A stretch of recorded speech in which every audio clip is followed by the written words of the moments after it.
មានបងប្អូនគាត់ឆាតចូល page គាត់ថាគាត់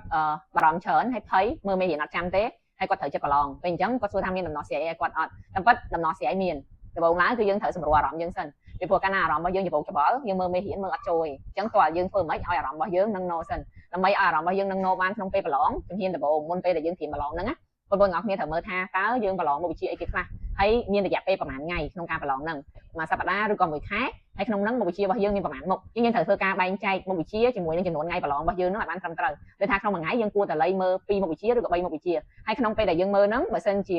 ធ្វើឲ្យការចងចាំរបស់យើងបានកាន់តែល្អហើយបានយូរក៏តែយើងយល់ពីមេរៀនដែលយើងកំពុងរៀននឹងដែរពីព្រោះថាក្នុងមុខវិជ្ជានីមួយៗវាតែងតែមានចំណុចសំខាន់ដែរដូចថាពេលដែលគាត់បរៀនហើយបញ្ចប់ពីមេរៀនមួយហ្នឹងតើក្នុងហ្នឹងលោកគ្រូគាត់ចង់ផ្ដល់ជា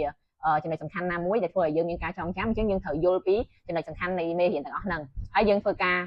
តន្ទិញពេលដែលយើងតន្ទិញហ្នឹងដូចនិយាយហ្នឹងក៏យើងយល់ដែរបើមិនយើងអត់យល់ក៏យើងពិបាកក្នុងការតន្ទិញដែរតែវាអាស្រ័យទៅតាមមេរៀនដែរមេរៀនខ្លះគឺតម្រូវឲ្យយើងត្រូវតន្ទិញឲ្យចាំអញ្ចឹងទៅអញ្ចឹងក្នុងមួយថ្ងៃហ្នឹងអាចថាមើលពី2ទៅ3មេរៀនទៅអាស្រ័យទៅលើសមត្ថភាពរបស់យើងម្នាក់ៗដែរគាត់ថាបើសិនជាយើងមានអារម្មណ៍ថាយើងកំពុងតែ stress ឃើញថប់ពេលដែលយើងមើលហើយហ្នឹងយើងអាចសម្រាប់5 10នាទីទៅ20នាទីដើរចេញទៅក្រៅស្រូបខ្យល់អាកាសដកដង្ហើមឲ្យវែងឲ្យយើងមានអារម្មណ៍ស្រស់ស្រាយ